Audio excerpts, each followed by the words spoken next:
menurut ayat Quran dan hadis Nabi itu nanti ada bermacam-macam. Ada orang beriman itu yang dimasukkan surga. Ada orang beriman itu yang dimasukkan ke dalam surga. Ada orang beriman itu yang disebut penduduk surga. Kenapa lain-lain, Pak? Karena waktu di dunia amalannya juga lain-lain. Ada orang beriman yang masuk surga. Ini paling murah tiketnya. Mau masuk surga? Kata Nabi begini, ma min abdin qala la ilaha illallah thumma mata ala dhalik illa dakhalal jannah. Kalau seorang hamba sudah mengucap dua kalimat syahadat, dia yakin dengan kebenaran kalimat itu sampai matinya, orang itu akan masuk surga. Abi Dzar yang waktu itu diajak bicara heran, ya Rasul kok gampang betul? Iya. Walaupun orang itu mencuri, iya. Walaupun orang itu berzina, iya. Biar dia mencuri, biar dia berzina, kalau dia sudah mengucap dua kalimat syahadat, dia yakin dengan kebenaran kalimat itu sampai matinya, itu orang akan masuk surga. Jadi masuk surga cukup dua kalimat syahadat, yakin sampai mati, masuk surga. Itu perkara masuk. Tapi kalau pertanyaannya diterusin, masuknya kapan, Pak? Nah, ini lain lagi urusannya. Sebab ada yang masuknya itu langsung, ada yang mampir dulu. Di sana tempat cuma dua, kalau tidak surga, neraka. Mau ke surga tapi mampir dulu, yang mampirnya jelas di neraka.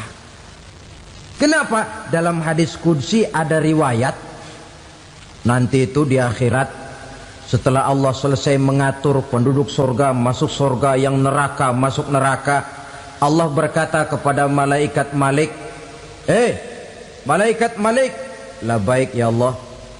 Itu bajingan-bajingan tengik, manusia-manusia durjana yang waktu di dunia tidak mau sujud, jauh dari ulama, gemar melakukan yang munkarat dan maksiat, hidup di tengah masyarakat selalu jadi bibit keonaran, kufur, sudah masuk neraka semua. Sudah ya Allah. Nah, kalau sudah, coba sekarang kamu masuk, Malik. Saya, iya, masuk neraka. Mau apa ya Allah? Kata Allah, akhriju minan nar man kana fi qalbihi misqala habbatin min khardalin min iman. Kau masuk neraka, cari di dalam neraka orang-orang yang ada imannya walaupun kecil sebesar biji zarah, angkat mereka keluar. Masuk malaikat Malik ke neraka, cari orang yang ada imannya, korek-korek. Ya repot, udah pada gosong. Yang ada imannya diangkat ke atas, yang ada imannya diangkat ke atas, lalu dimandikan di Nahrul Hayat, namanya sungai kehidupan di akhirat nanti. Cakep lagi rupanya, bersih lagi wajahnya, apel di hadapan Allah. Kata Allah, bagaimana mas? Kapok nggak sampean? Kapok ya Allah. Nah, kalau kapok, idhab fadkhulil jannah, pergi masuk surga sana. Berangkat mereka ke surga, ketemu sama teman-temannya yang udah sampai lebih dulu, yang nggak pakai mampir lagi. Terjadi dialog. Kata teman-temannya yang udah pada nyampe duluan, mas, iya, emang baru sampai? Saya baru sampai. Memang mampir di mana dulu mas? Kita sudah lama sampai di surga. Saudara buka surah Al-Muddatsir ayat 34-35. Ma salakakum fis saqar? Kenapa kamu mampir di neraka Saqar? Qalu lam nakum minal musallin. Mereka menjawab, kami mampir di neraka Saqar mas, gara-gara dulunya kami waktu di dunia ndak pernah sholat. Ndak pernah sholat? Ndak pernah. Kan rumahnya dekat masjid. Cuma dekat doang mas. Sholat mah enggak saya. Enggak pernah ngasih makan fakir miskin, enggak pernah hadir di majelis taklim, pendeknya enggak pernah melakukan kebajikan, maka saya pun mampir di neraka sakor. Untung betul saya punya iman mas sedikit. Waktu hidup di dunia dulu saya pernah mengucap 2 kalimat syahadat, sekali-kalinya waktu mau kawin. Masya Allah. Untung saja kawin, kalau nggak kawin polos.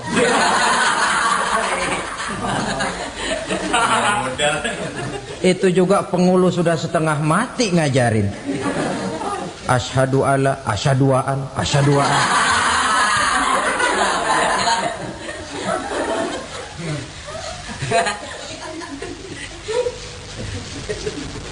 Ini namanya masuk surga, ada mampir dulu. Ada pula orang mukmin itu yang dimasukkan surga. Namanya dimasukkan kan terima beres. Saya masuk ke rumah, jalan sendiri, cari tempat sendiri. Saya dimasukkan ke dalam rumah, terima beres, pokok ada di dalam, itu dimasukkan namanya. Nggak pakai mampir. Tapi tentu tiketnya lebih mahal ketimbang yang pertama tadi. Apa kata Allah? Innal ladzina amanu wa amilus salihat la ukaffiranna anhum sayyi'atihim wa la udkhilannahum jannah. Sesungguhnya orang-orang yang beriman kemudian beramal soleh, kami hapuskan segala dosa dan kesalahannya, kami masukkan mereka ke dalam surga. Lihat ayatnya, Allah yang memasukkan, kita yang dimasukkan. Tidak pakai transit, tidak usah mampir. Cuma tidak cukup syahadat, tidak cukup amanu, tapi diiringi dengan wa'amilus salih. Iman, amal. Tidak cukup syahadat, lalu dibuktikan dia sholat, dia zakat, puasa, lalu dia melakukan berbagai macam kebajikan. Ini yang menyebabkan dia tidak pakai mampir di tempat yang bernama sakor. Lalu ada pula orang mukmin itu yang disebut penduduk sorga. Wah, ini sudah VIP ini. Ashabul jannah, penduduk sorga. Siapa mereka? Kata Allah, innal ladzina amanu summa istaqamu fala khaufun 'alaihim wala hum yahzanun ulaika ashabul jannah hum fiha khalidun. Sesungguhnya orang-orang yang beriman lalu istiqamah, tetap dalam melaksanakan perintah Allah, tidak goyang, tidak labil tapi stabil, istiqamah, mereka tidak takut dan tidak bersedih hati. Merekalah penduduk surga. Iman, istiqamah. Tidak punya duit, sembayang. Banyak duit, sembayang. Miskin, sembayang. Kaya, tetap sembayang. Istiqamah. Kadang orang kalau susah rajin ke masjid, banyak duitnya ngelihat masjid melengos. Waktu miskin hamba Allah, setelah kaya jadi hamba harta. Bergeser, tidak ada nilai istiqomahnya. Saudara-saudara, dengan begitu penduduk neraka itu dua. Ada penduduk permanen, ada penduduk yang semi permanen. Yang semi permanen orang-orang beriman yang mempunyai dosa besar. Mereka masuk ke neraka untuk menerima azab sesuai dengan dosanya. Bila selesai masa azab itu, mereka akan diangkat untuk ditempatkan kembali ke dalam surganya Allah Subhanahu wa ta'ala. Nah, dikala itulah saudara-saudara, ada yang disebut syafaat dari Rasulullah Sallallahu Alaihi Wasallam. Tapi tentu jangan lupa, syafaat ini ibarat kain menambal dia. Kita punya kain bolong-bolong sedikit, syafaat yang menambal. Solat kita ada kurang dikit, sedekah kita ada campur riak dikit, amalan kita ada tidak karena Allah dikit, kita berharap syafaat. Jadi biarlah kain masih bolong-bolong, yang penting punya kain. Tapi kalau kainnya tidak ada, yang ditambal apanya? Sholat tidak, puasa tidak, zakat tidak, berharap syafaat saja. Ya, terlalu berlebihan itu. Saudara hadirin yang saya hormati, apabila selesai proses penghisaban, proses penghitungan, maka dikala itulah manusia terbagi dalam dua kelompok besar. Fariqun fil jannah wa fariqun fis sa'ir. Sekelompok orang-orang beruntung yang masuk ke dalam surga, dan sekelompok lagi masuk ke dalam neraka. Ibu-ibu, saudara-saudara kaum muslimin rahimakumullah.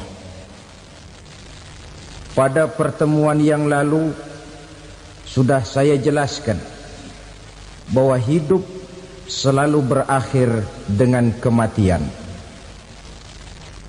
Apabila datang kematian menimpa seseorang, datanglah kiamat baginya. Itu yang disebut dengan kiamat kecil. Hakikatnya mati adalah perpindahan dari kehidupan di dunia ini menuju kehidupan di alam barzakh. Menunggu kita di alam barzakh sampai datangnya saat kiamat. Entah 10 tahun, entah 100 tahun, entah 1000 tahun, hanya Allah saja yang maha tahu. Adapun orang-orang beriman yang melakukan amal kebajikan dalam kehidupan di dunia ini, masa penantian yang lama di alam barzakh buat mereka sebentar saja. Tetapi bagi orang-orang kafir yang ingkar, yang tidak beriman kepada Allah, yang hidup di dunia cuma menumpuk-numpuk dosa, tentu penantian di alam barzakh akan merupakan waktu yang sangat lama. Bukankah dalam kehidupan kita waktu itu memang relatif? Contoh misalnya, bagi pemuda-pemudi yang sedang duduk asyik memadu cinta, waktu 4-5 jam saja rasanya cuma 4-5 menit. Tenggelam oleh keasikan. Tapi buat orang yang berbaring di rumah sakit, meratap di balik-balik apa itu tembok derita kata lagu, di balik dinding-dinding penjara, sehari bagai seminggu, seminggu rasa sebulan, sebulan boleh jadi rasa setahun. Penantian yang sangat lama. Kapan kiamat itu akan datang? Ini rahasia Allah.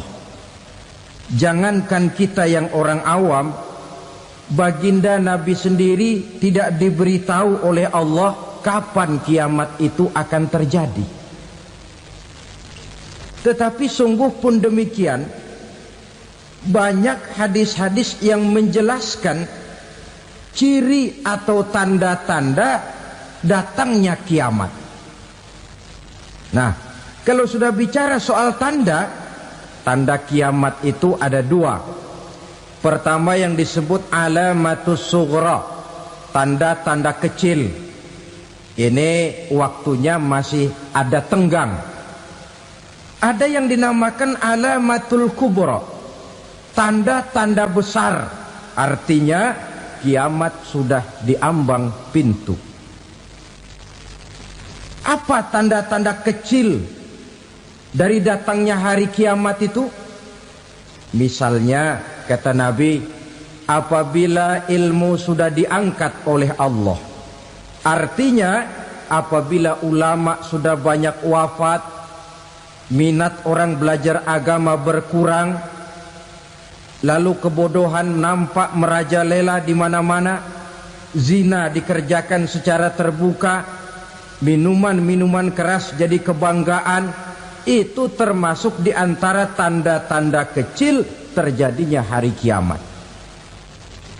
Apalagi misalnya iza waladatil ammatu rabbataha, apabila budak sudah melahirkan tuan. Apa maksudnya? Ada yang mentafsirkan apabila anak sudah bisa membudaki orang tuanya. Orang tua yang melahirkan dia, yang membesarkan dia, demi setelah si anak besar jadi orang berpangkat, bertitel, berharta, berkedudukan, jadilah orang tua itu budaknya.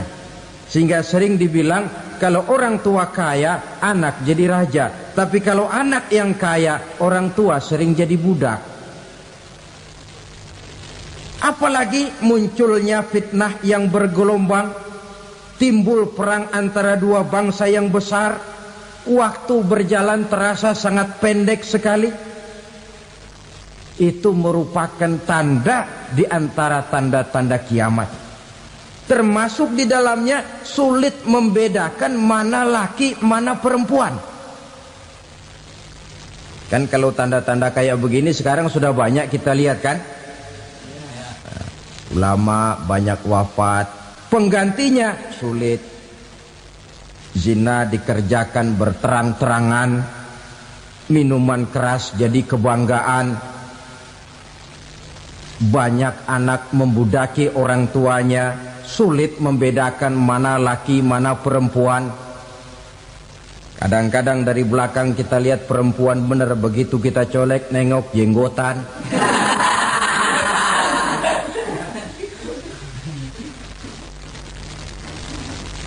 Ini termasuk tanda-tanda kecil, masih ada tenggang sampai akan terjadinya kiamat itu. Nah, yang dimaksud dengan tanda-tanda besar, ini tanda besar artinya kiamat sudah diambang pintu. Pertama, matahari terbit dari sebelah barat. Apabila matahari sudah terbit dari arah sebelah barat, tertutuplah sudah pintu taubat.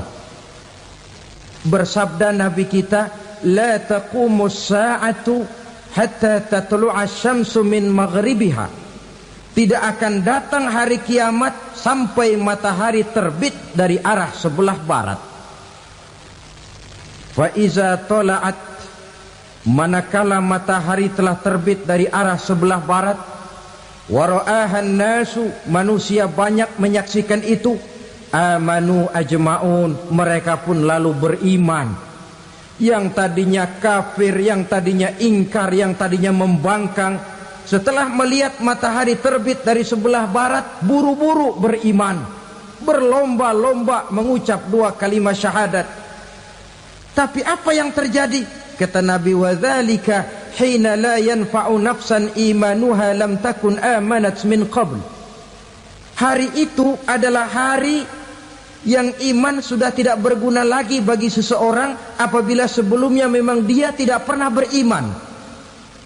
Au kasabat fi imaniha khaira, atau beriman tetapi tidak pernah melakukan kebajikan di dalam keimanannya itu. Hari yang sudah kasib, hari yang sudah terlambat, beriman tidak akan ada gunanya lagi. Ini pelajaran buat kita. Sebelum sang surya terbit dari sebelah barat, sebelum nafas sampai di tenggorokan, artinya pintu taubat masih terbuka. Kalau dua hal itu sudah terwujud, nafas sudah sampai di kerongkongan atau matahari sudah terbit dari arah sebelah barat, tertutuplah sudah pintu taubat. Tak ada lagi gunanya pangkat, jabatan, harta, bahkan beriman pun dalam suasana macam itu. Too late, kata orang Kulon.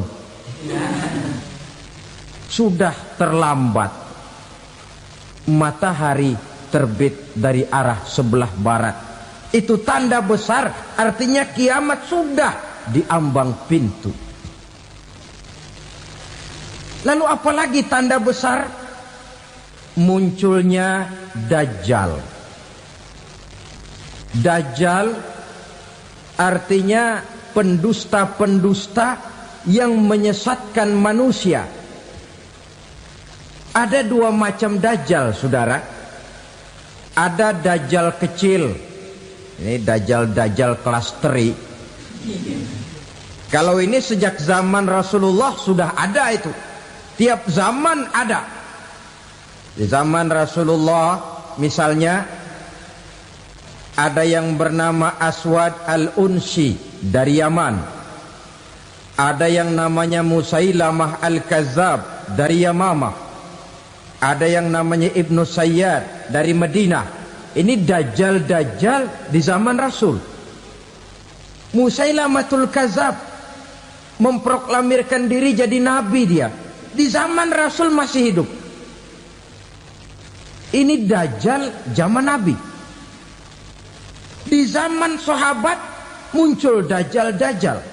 Di zaman kita sekarang ini dajjal-dajjal pun gentayangan. Dajjal-dajjal kelas teri.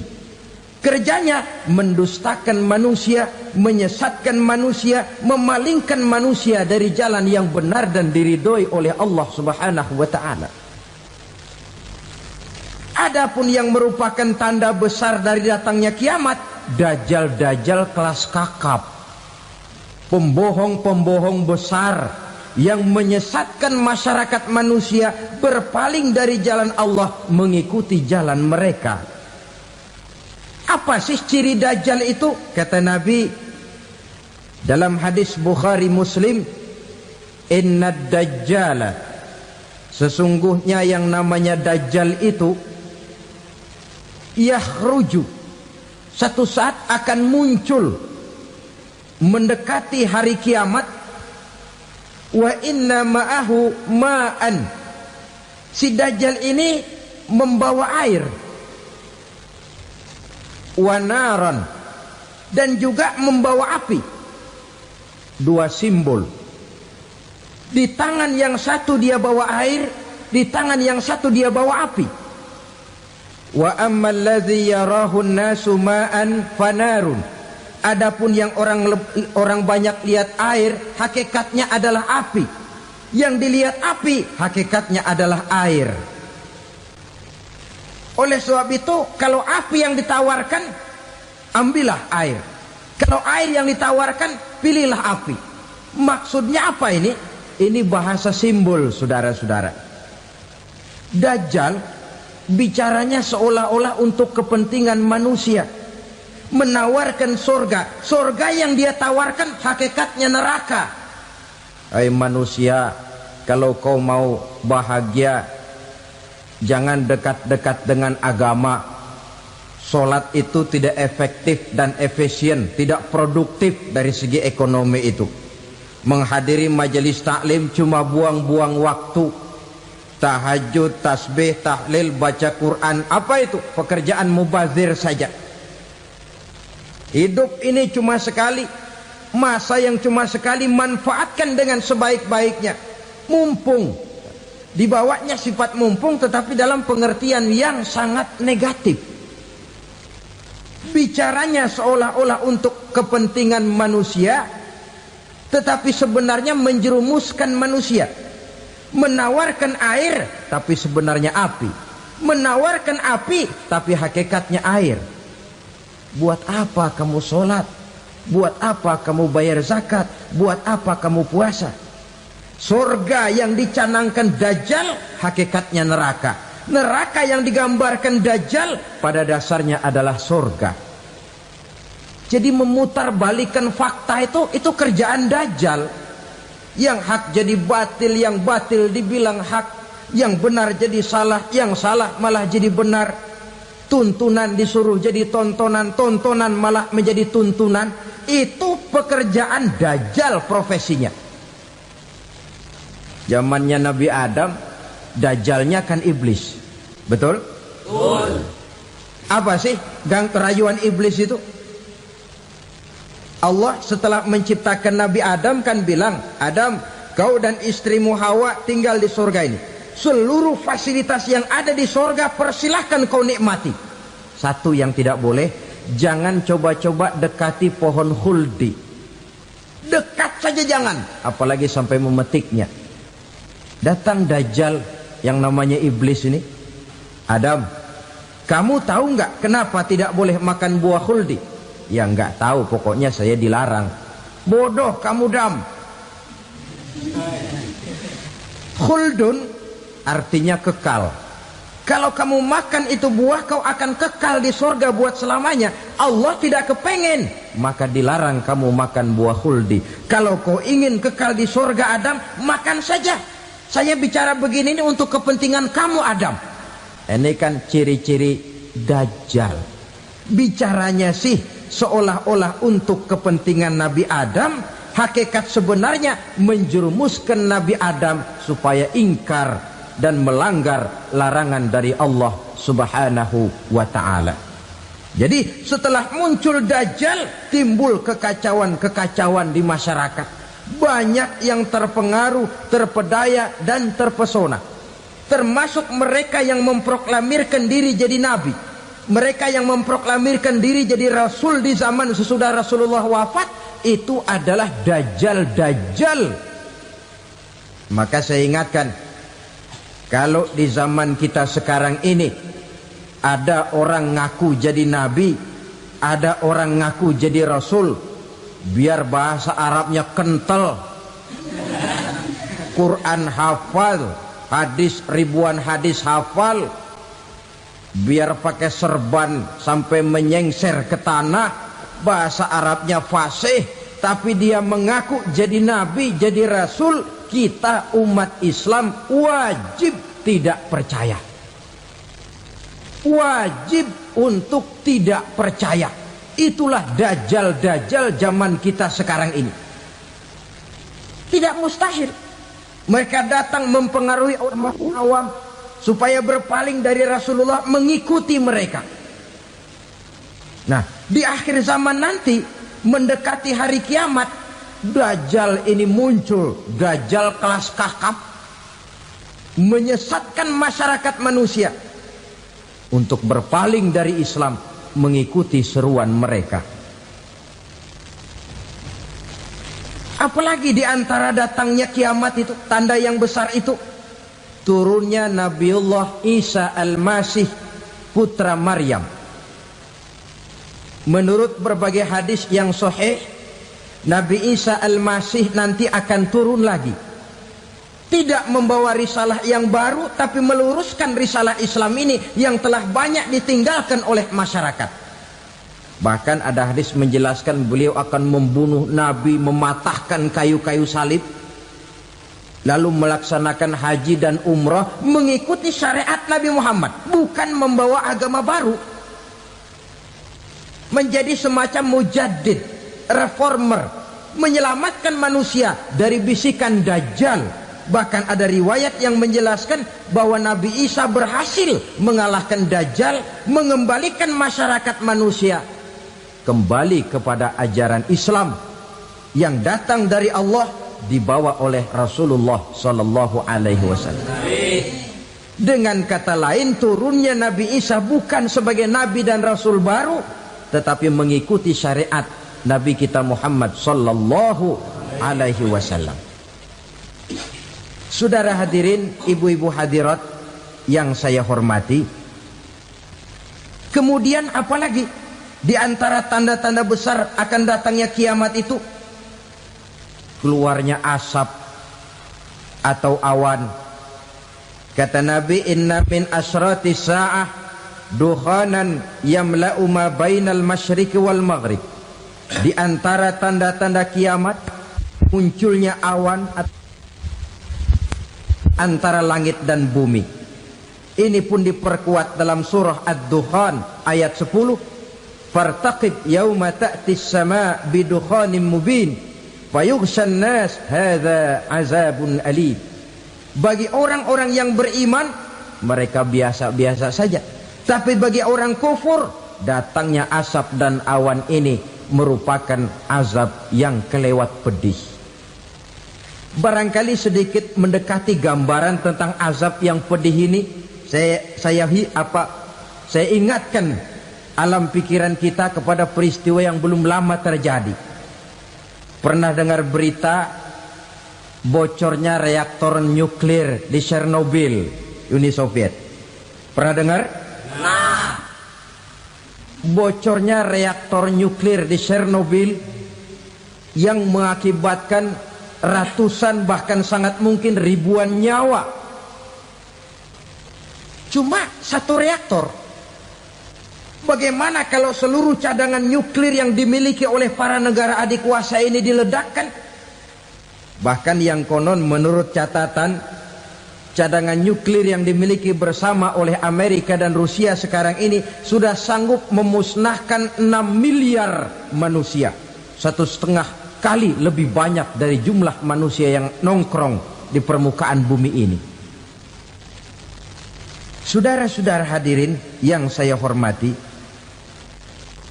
lalu saat mendekati hari kiamat, apalagi tandanya setelah Nabi Isa wafat, pada saat turunnya yang kedua kali, lalu Allah meniupkan angin sejuk. Semua orang-orang beriman, orang-orang baik wafat, sehingga penghuni bumi ini cuma tinggal lagi terdiri dari orang-orang kafir. Tidak ada lagi di bumi ini yang bisa mengucapkan Allah. Sehingga dalam hadis qudsi itu ada keterangan, innallaha azza wa jalla yaqulu li Israfil. Allah pernah pesan kepada malaikat Israfil, kata Allah, Israfil, idza sami'ta qailan yaqul Allah Allah fa akhirin nafakh 40 sanatan ikraman liqailiha. Hai Israfil, apabila kau dengar di permukaan bumi masih banyak orang yang mengucapkan Allah Allah, maka tunda sangkakala kiamat itu 40 tahun. Untuk apa? Ikraman liqailiha, menghormati orang yang mengucapkan Allah Allah itu. Wah, jadi karena sekarang masih banyak yang mengucapkan Allah, besar hatilah kita, masih jauh kiamat itu. Tapi jangan lupa, kiamat pribadi, kiamat kecil itu yang gak kita sangka-sangka. Ajal datang mencabut nyawa, itu kiamat pribadi. Dan itu yang pasti kita hadapi. Dan itu yang membuat kita tidak boleh bersikap main-main di dalam kehidupan sekarang ini. Saudara hadirin yang saya hormati, tidak ada lagi orang-orang muslim. Seluruh penduduk dunia ini kafir. Lalu terciptalah struktur sosial yang berlandaskan prinsip hidup semau gue. Bakal terjadilah prinsip di mana yang kaya menyantap yang miskin, yang kuat menindas yang lemah. Hidup sudah bagaikan di rimba belantara. Berlaku hukum rimba. Siapa yang kuat dia yang menang, siapa yang lemah menjadi mangsa. Timbul kekacauan, maksiat merajalela, munkarat menjadi-jadi. Sehingga isi bumi ini penuh dengan segala macam perbuatan dosa. Tidak ada perlunya lagi alam diperpanjang temponya. Datang saat yang sudah dijanjikan oleh Allah Azza wa Jalla, maka terjadilah yang disebut kiamat kubra, kiamat besar, kiamat ancur-ancuran. Bagaimana kejadian ini dimulai? Dalam surah Az-Zumar ayat 68, Allah Subhanahu wa taala berfirman, wa nufikha fis suri fasa'iqa man fis samawati wa man fil ardi illa man sya'allahu. Maka manakala ditiuplah sangkakala, terkejutlah seluruh yang ada di langit dan seluruh yang ada di bumi. Bila saat kiamat datang, Allah perintah malaikat Israfil, Israfil, tiup sangkakalamu. Ditiuplah sangkakala oleh malaikat Israfil. Yang akibat daripada tiupan itu, seluruh yang ada di langit, seluruh yang ada di permukaan bumi terkejut. Yang ada di langit siapa? Malaikat kan. Bayangin aja kalau malaikat kaget, apalagi kita. Terkejut seluruh makhluk yang ada di bumi, yang ada di langit mendengar suara sangkakala itu. Bunyinya tidak sanggup kita bayangkan dahsyatnya. Ledakan nuklir, ledakan neutron, belum apa-apa ketimbang bunyi sangkakala malaikat Israfil ini. Nah, lalu mendengar bunyi sangkakala ini, gemparlah makhluk, kacaulah alam.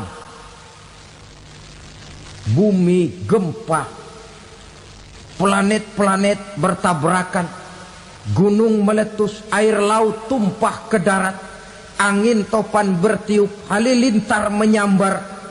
Lalu semua yang bernama hidup mati total. Mati bareng tanpa persiapan. La haula wala quwata illa billah. Saya kadang-kadang dalam tafakur bermohon, ya Allah, mudah-mudahan saya enggak nemuin kiamat beneran. Ngeri. Tidak bisa kita bayangkan macam apa suasana seperti itu. Allah saja banyak memberikan gambaran, misalnya Al-Qari'ah, wa mal qari'ah, wa ma adraka mal qari'ah. Kejadian yang menggemparkan. Tahukah kamu apa kejadian yang menggemparkan itu?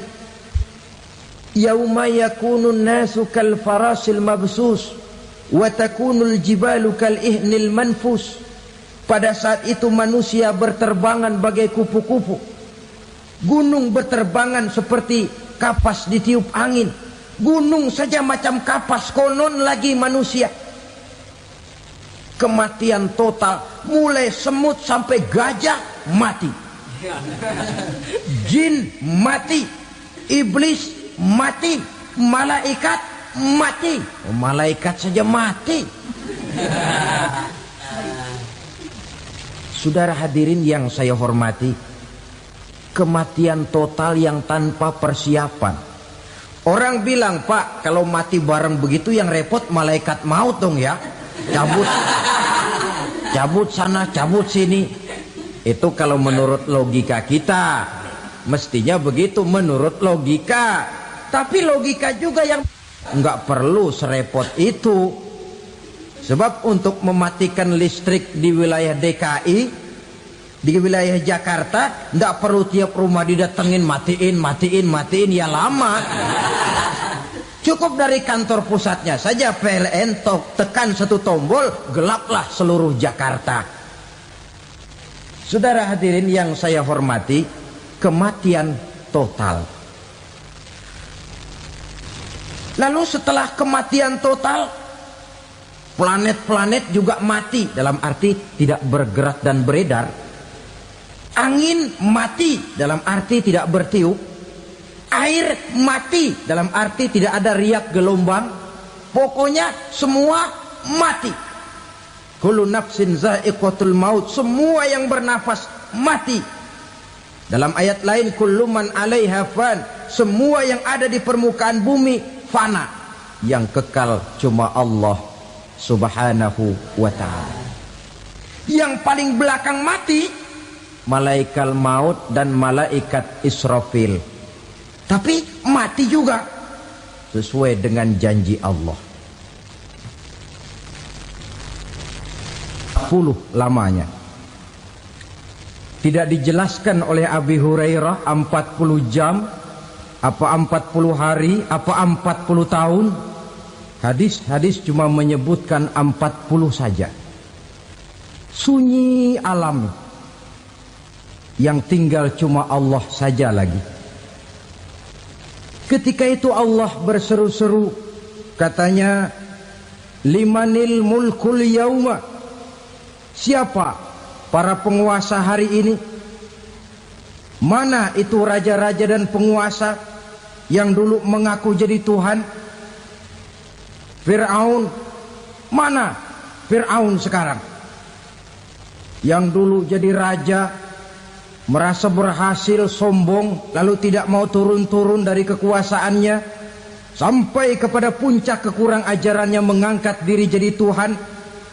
Mana itu Fir'aun? Namrus. Mana sekarang Namrus? La ilaha illa ana. Ternyata tidak ada Tuhan lain selain daripada aku, kata Allah.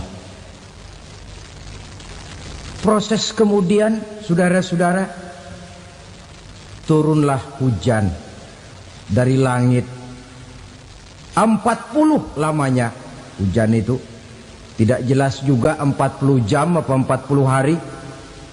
Setelah air turun membasahi, datanglah tiupan sangkakala yang kedua.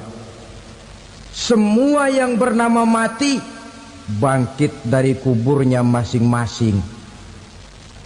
Ini yang disebut Yaumul Ba'thi, hari kebangkitan. Allahu Akbar.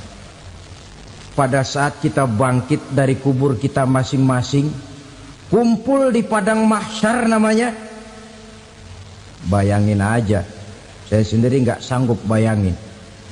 Manusia sejak zaman Adam sampai zaman kiamat kumpul bareng di tempat sama. Berapa banyaknya itu?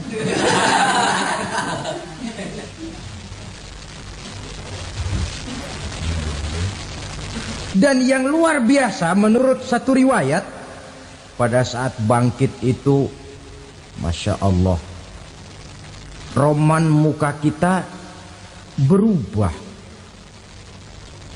disesuaikan dengan amalan kita waktu di dunia ini. Barang siapa yang waktu di dunia amalannya itu amalan tikus, di akhirat nanti dia bangkit dari kubur, mukanya seperti muka tikus. Gagah betul badannya, tapi mukanya seperti tikus. Kenapa? Amalannya waktu di dunia seperti amalan tikus. Apa amalan tikus itu? Suka ngegeragoti barang yang sudah disimpan rapi-rapi. Orang sudah simpan uang rapi-rapi, simpan perhiasan rapi-rapi, digeragoti oleh tikus. Maling-maling, pencoleng-pencoleng, koruptor-koruptor. Itu nanti di akhirat nanti kita lihat mukanya seperti muka tikus. Oh ini waktu di dunia suka nyolong, mukanya seperti muka tikus. Barang siapa yang waktu di dunia ini amalannya itu amalan macan, dia akan bangkit nanti mukanya seperti muka macan. Apa amalan macan? Macan itu amalannya menang-menangan. Orang yang mau menang saja, nggak mau mengalah. Coba lihat di hutan. Kenal hutan nggak? Di hutan, raja hutan di mana-mana pasti macan. Betul kan? Betul. Padahal hutan belum pernah bikin pemilihan umum. Tapi macan tidak peduli ada pemilihan umum apa tidak, pokok saya raja. Sebab apa? Macan jadi raja itu bukan karena benar, tapi karena kuat jadi raja. Setelah dia jadi raja, rakyat hutan yang mesti dilindungi malah dimakan oleh raja macan. Kambing rakyat hutan dimakan oleh macan. Ayam rakyat hutan dimakan oleh macan. Itu nanti kita lihat di akhirat itu mukanya seperti muka macan, gagah betul. Lalu barang siapa yang di dunia ini amalannya itu seperti amalan anjing, nanti dia punya muka seperti muka anjing. Apa amalan anjing? Pertama, anjing itu kalau disuruh jaga rumah, dia tidak bisa membedakan mana maling, mana tamu. Biar yang datang maling, kalau bawa tulang, anjing kalem. Yang kedua, anjing itu akan setia kepada siapa saja yang memberinya roti. Siapa yang memberinya roti, itulah majikannya. Apa kata majikannya pasti dia laksanakan. Soal benar atau salah dia tidak peduli. Setelah anjing dapat roti, dia tidak punya pilihan lain kecuali bilang, abdi mah kumaha juragan wae ayeuna mah.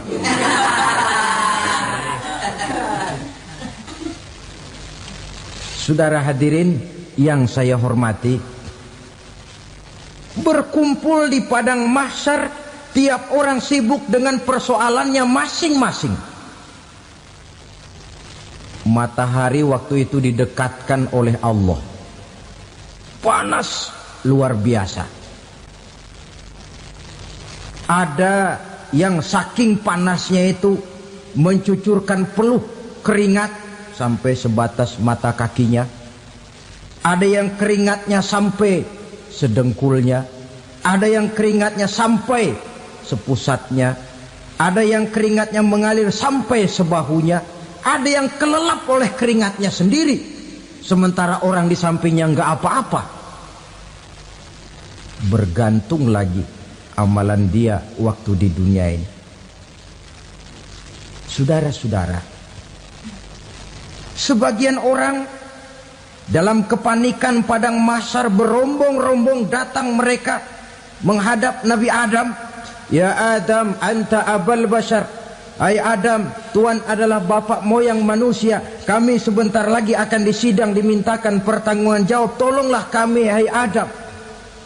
Kata Nabi Adam, jangankan nolongin sampean, saya sendiri tanggung jawab di hadapan Allah ketika dulu tidak boleh makan khuldi, saya serobot.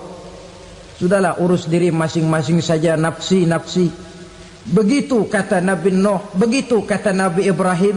Tiap orang bertanggung jawab sendiri-sendiri. Ketika itulah saudara-saudara, nikmatnya menjadi umat Nabi besar Muhammad sallallahu alaihi wasallam. Sebab apa? Walaupun menurut abjad kita ini umat paling belakang, paling belakang kita ini toh, karena Nabi Muhammad adalah Nabi akhir. Tapi akan dihisap lebih dulu, lewat di atas sirat lebih dulu, masuk surga lebih dahulu ketimbang umat-umat belakangan. Ketika Rasul mendekati ajal, beliau tanyakan itu kepada malaikat Jibril. Malaikat Jibril berkata, Muhammad jangan khawatir, Allah sudah berjanji, inni haramtul jannata ala sairil anbiya hatta tadkhulaha anta, wa haramtuha ala sairil umami hatta tadkhulaha ummatuka. Surga aku haramkan buat seluruh nabi kecuali kalau engkau Muhammad sudah masuk ke dalamnya, dan surga aku haramkan buat seluruh umat kecuali kalau umatmu Muhammad sudah masuk ke dalamnya. Logikanya, walaupun menurut abjad kita umat paling belakang, bakal dihisap paling dulu, lewat di atas sirat paling dulu, masuk surga paling dulu, kalau mampir ke neraka juga paling dulu. Ya resiko. Jangan mau enaknya aja paling dulu. Saudara hadirin yang saya hormati, setelah masa kebangkitan itu jangan dikira begitu bangkit langsung diperiksa. Masih menunggu menanti ribuan tahun perhitungan padang mahsyar untuk sampai kepada proses yang disebut yaumul hisab, hari perhitungan. Seorang demi seorang bakal dipanggil. Bayangkan saja, kita se-RT saja di absen, kadang-kadang perlu waktu lama. Ini manusia sejak zaman Nabi Adam sampai datang hari kiamat, satu demi satu disidang di hadapan Qadhi Rabbul Jalil. Status sosial copot sudah waktu itu. Yang pernah jadi hartawan di situ tidak lagi kelihatan kehartawanannya. Yang pernah jadi jenderal tidak lagi dipanggil jenderalnya. Yang ustadz tidak lagi dipanggil al-mukarramnya. Seluruh status sosial selesai. Dipanggillah kita seorang demi seorang menghadap Qadhi Rabbul Jalil. Bagaimana proses penghisaban itu? Pertama, proses tanya jawab.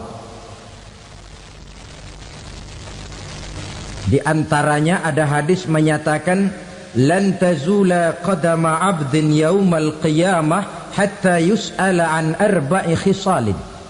Besok di hari kiamat tidak akan bergeser telapak kaki seorang hamba sampai dia ditanya lebih dulu tentang 4 persoalan. Tentang ilmunya, kemana ilmu itu diamalkan. Tentang umurnya, di mana umur itu dihabiskan. Tentang masa mudanya, kemana masa muda itu dipakai. tentang hartanya, dari mana harta itu didapat dan kemana harta itu dibelanjakan. Ini termasuk proses tanya jawab. Jadi kalau istilah pengadilan dunia, nama Fulan bin Fulan. Kamu waktu di dunia diberikan umur panjang untuk apa? Pernah mengalami masa muda, kemana kau habiskan masa remajamu? Kau diamanahkan ilmu, dengan apa ilmumu kau amalkan? Kau diberikan harta, dari mana harta kau dapat, kemana kau belanjakan? Tak seorang pun yang bisa mungkir. Sebab apa? Dikala itu yang menjadi saksi bukan orang. Yang menjadi saksi adalah seluruh anggota badan kita. Tangan bicara, kaki jadi saksi terhadap seluruh amalan yang pernah kita kerjakan pada saat kehidupan di alam dunia ini. Selesai proses tanya jawab, lalu diperlihatkan buku catatan kita waktu hidup di dunia ini. Jangan lupa Allah itu menyiapkan 2 superkomputer kepada kita. Sebelah ditempelin sebelah kanan, yang sebelah tempelin di sebelah kiri. Komputer itu namanya Raqib dan Atid. 2 malaikat yang apabila baik kita lakukan, refleks saja akan menulis kebajikan kita. Jahat kita kerjakan, akan tertulis. Catatan itu nanti diperlihatkan kepada kita. Waduh, alangkah malunya pada saat diperlihatkan catatan kita, buku rapot kita merah melulu. Barangkali diperiksa sambil diomelin, brengsek lo. Buku merah melulu begini, bagaimana waktu hidup di dunia? Tidak cukup diperlihatkan buku catatan kehidupan, rekaman kehidupan. Rekaman kehidupan kita secara utuh sejak terlahir sampai ajal datang merenggut nyawa. Barangkali mirip dengan video sekarang ini, di mana terekam dengan baik seluruh kegiatan kita, sejak yang sekecil-kecilnya sampai kepada yang sebesar-besarnya. Untuk kemudian kita pun menerima balasan. In khairan fa khairun wa in syarran fa syarrun. Kalau baik ya baik balasannya, kalau jahat ya jahat juga balasannya. Catatan-catatan kita diberikan. Kalau banyak kebajikannya diberikan di tangan kanan dengan cara yang halus. Kalau banyak kejahatannya diberikan dari sebelah kiri atau dilempar dari belakang. Itulah sebabnya sejak di dunia ini kita sudah mohon kepada Allah. Ketika berwudu membasuh tangan kanan, apa kita bilang? Allahumma a'tini kitabi biyamini wa hasibni hisaban yasira. Ya Allah, berikan saya kitab di tangan kanan, dan kalau saya memang perlu dihisap, hisaplah saya yang seringan-ringannya. Tangan kiri berlindung kita kepada Allah. Jangan sampai diberikan kitab di tangan kiri atau dari arah sebelah belakang. Wa a'udzubika an tu'tiya kitabi bishimali aw min wara'i zuhri, dari arah sebelah belakang. Na'udzubillah min dzalik.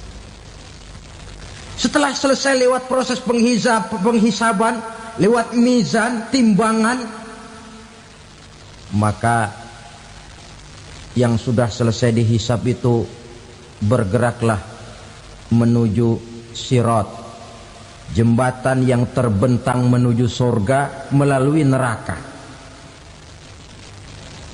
Saudara-saudara, panjangnya perjalanan sirat itu memakan waktu ratusan tahun.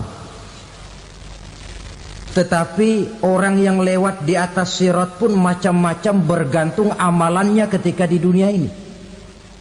Ada yang lewat di atas sirat itu kalbarkil khatib, seperti kilat yang menyambar, lep, sudah sampai dia di surga. Cepat bukan main. Ada yang lewat di atas sirat itu seperti orang lari-lari. Ada yang lewat di atas sirat itu seperti orang jalan biasa.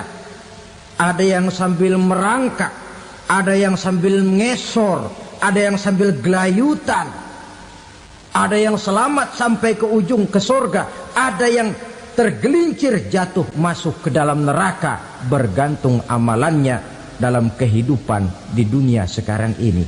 Tiap kita akan melewati yang namanya sirat ini. Saudara-saudara kaum muslimin yang saya hormati,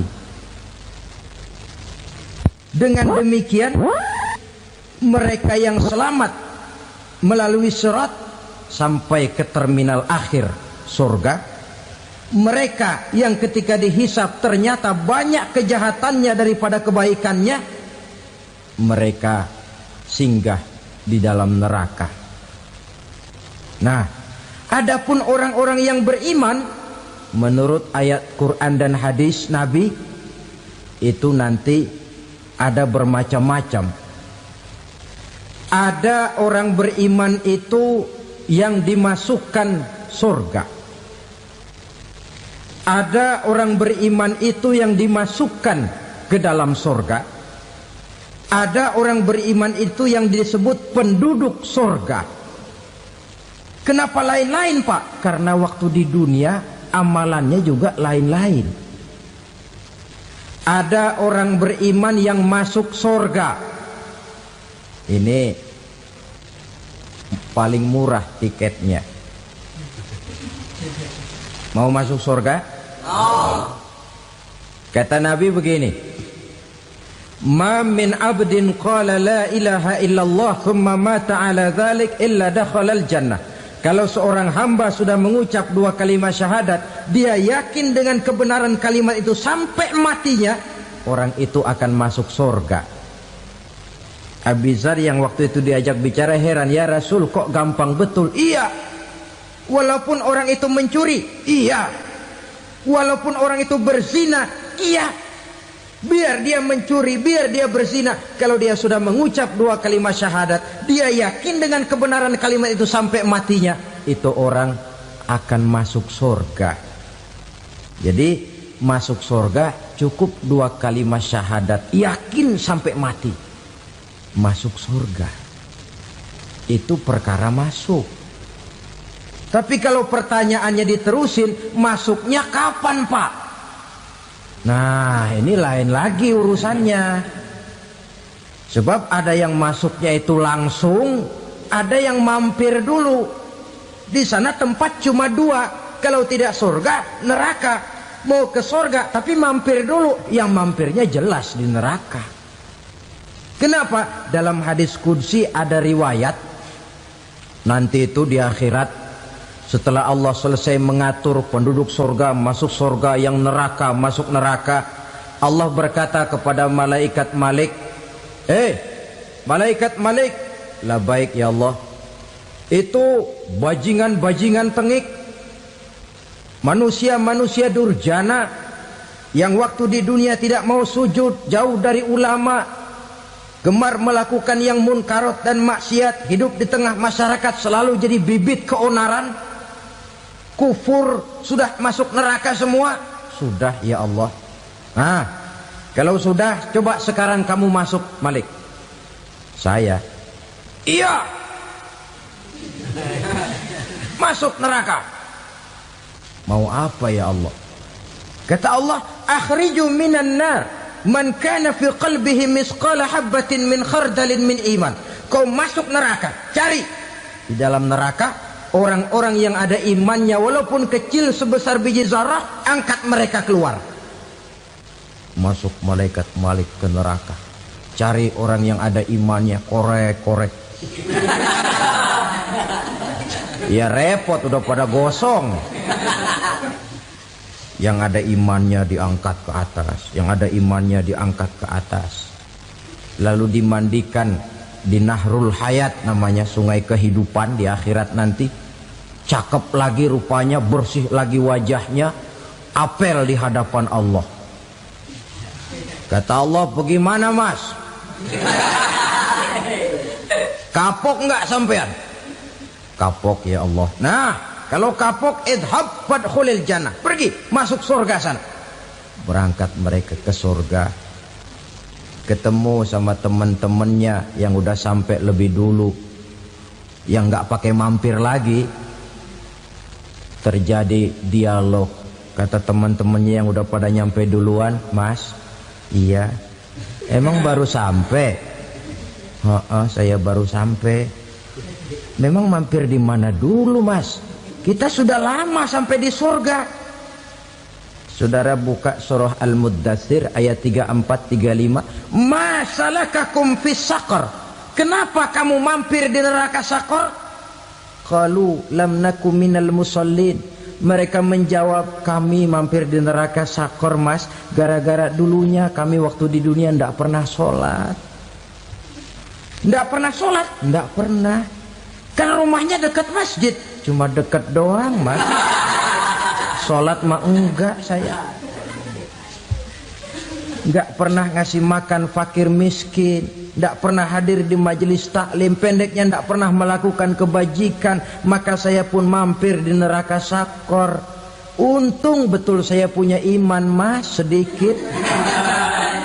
Waktu hidup di dunia dulu saya pernah mengucap 2 kalimat syahadat, sekali-kalinya waktu mau kawin. Masya Allah. Untung saja kawin, kalau nggak kawin polos.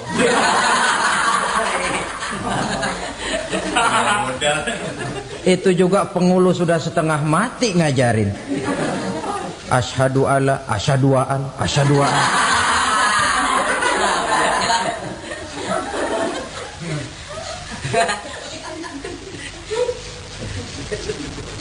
Ini namanya masuk surga, ada mampir dulu.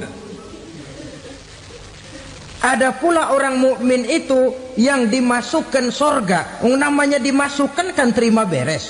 Saya masuk ke rumah, jalan sendiri, cari tempat sendiri. Saya dimasukkan ke dalam rumah, terima beres, pokok ada di dalam, itu dimasukkan namanya. Nggak pakai mampir. Tapi tentu tiketnya lebih mahal ketimbang yang pertama tadi. Apa kata Allah? Innal ladzina amanu wa amilus salihat la ukaffiranna anhum sayyi'atihim wa la udkhilannahum jannah. Sesungguhnya orang-orang yang beriman kemudian beramal soleh, kami hapuskan segala dosa dan kesalahannya, kami masukkan mereka ke dalam surga. Lihat ayatnya, Allah yang memasukkan, kita yang dimasukkan. Tidak pakai transit, tidak usah mampir. Cuma tidak cukup syahadat, tidak cukup amanu, tapi diiringi dengan wa'amilus salih. Iman, amal. Tidak cukup syahadat, lalu dibuktikan dia sholat, dia zakat, puasa, lalu dia melakukan berbagai macam kebajikan. Ini yang menyebabkan dia tidak pakai mampir di tempat yang bernama Saqar. Lalu ada pula orang mukmin itu yang disebut penduduk surga. Wah, ini sudah VIP ini. Ashabul jannah, penduduk surga. Siapa mereka? Kata Allah, innal ladzina amanu summa istaqamu fala khaufun 'alaihim wala hum yahzanun ulaika ashabul jannah hum fiha khalidun. Sesungguhnya orang-orang yang beriman lalu istiqamah, tetap dalam melaksanakan perintah Allah, tidak goyang, tidak labil tapi stabil, istiqamah, mereka tidak takut dan tidak bersedih hati. Merekalah penduduk surga. Iman, istiqamah. Tidak punya duit, sembahyang. Banyak duit, sembahyang. Miskin, sembahyang. Kaya, tetap sembahyang. Istiqamah. Kadang orang kalau susah rajin ke masjid, banyak duitnya ngelihat masjid melengos. Waktu miskin hamba Allah, setelah kaya jadi hamba harta. Bergeser, tidak ada nilai istiqomahnya. Saudara-saudara, dengan begitu penduduk neraka itu dua. Ada penduduk permanen, ada penduduk yang semi permanen. Yang semi permanen orang-orang beriman yang mempunyai dosa besar. Mereka masuk ke neraka untuk menerima azab sesuai dengan dosanya. Bila selesai masa azab itu, mereka akan diangkat untuk ditempatkan kembali ke dalam surganya Allah Subhanahu wa ta'ala.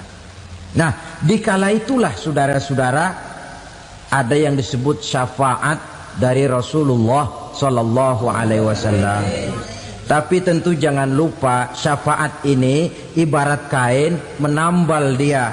Kita punya kain bolong-bolong sedikit, syafaat yang menambal. Solat kita ada kurang dikit, sedekah kita ada campur riak dikit, amalan kita ada tidak karena Allah dikit, kita berharap syafaat. Jadi biarlah kain masih bolong-bolong, yang penting punya kain. Tapi kalau kainnya tidak ada, yang ditambal apanya? Solat tidak, puasa tidak, zakat tidak, berharap syafaat saja.